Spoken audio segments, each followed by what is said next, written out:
Maria Assunta Bresaola, titolare di questa azienda agricola, piccola azienda agricola.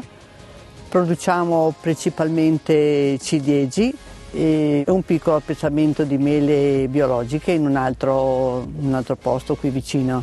Abbiamo investito in questo tipo di coperture per i ciliegi perché oggi come oggi, se non c'è una copertura, queste varietà non resistono alle intemperie, ovviamente. A parte la grandine, la pioggia e gli insetti tipo la drosofila suzuki, per cui c'è bisogno di sia telo antigrandine, telo antipioggia e rete antinsetto.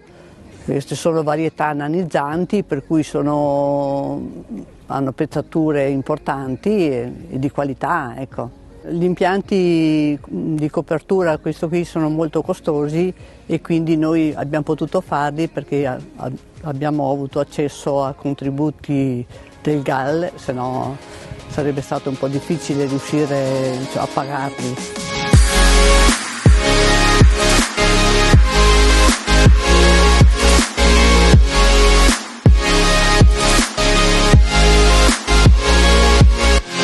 La collaborazione con il GAL, bene, ecco, abbiamo avuto accesso a questi fondi ultimamente. I contributi sono fondamentali per le piccole, soprattutto per le piccole aziende agricole che se no non hanno la possibilità né di espandersi né di provare tecnologie nuove, investimenti nuovi, impianti nuovi, perché purtroppo il mondo adesso va avanti così, non riesci più a produrre se non hai una copertura, se non hai qualcosa che ti garantisca che riesci ad ottenere un prodotto valido.